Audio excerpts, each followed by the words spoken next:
ഇതാണ് ഏലച്ചെടി. ഏകദേശം ഒരു 4000 വർഷത്തോളം പഴക്കമുള്ളൊരു വിഭാഗത്തിൽപ്പെട്ട ഒരു സസ്യമാണ് ഈ ഏലം. നമ്മുടെ ഈ ഇഞ്ചി വിഭാഗത്തിൽപ്പെട്ട ഒരു സസ്യമാണ് ഏലം. അതുപോലെ തന്നെ ധാരാളം ഗുണങ്ങളൊക്കെ ഉണ്ട്. ഇതുണ്ട്, ഓർക്കിഡ് പോലത്തെ ഒരു പൂവ് വിരിഞ്ഞിട്ടാണ് ഈ ഏലക്കായ ഉണ്ടാകുന്നത്. അതുപോലെ തന്നെ കരിമ്പിൻ്റെ തട്ട പോലത്തെ, കരിമ്പ് പോലെ തന്നെ ഒരു തട്ടയുണ്ട് ഇതിന്. പിന്നെ സംരക്ഷണമാണ് ഭയങ്കര ചടങ്ങ്.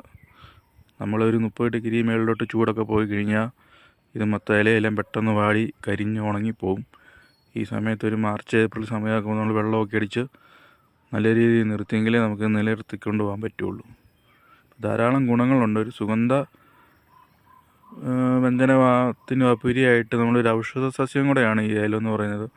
നമ്മുടെ ഒരു ആൻറ്റി ഓക്സൈഡിൻ്റെ ഒരു കലവറയാണ് ഈ ഏലക്കായ എന്ന് പറയുന്നത്. ദഹനത്തിനൊക്കെ നല്ലതാണ്. നമ്മൾ ഈ ഏലക്ക ചായ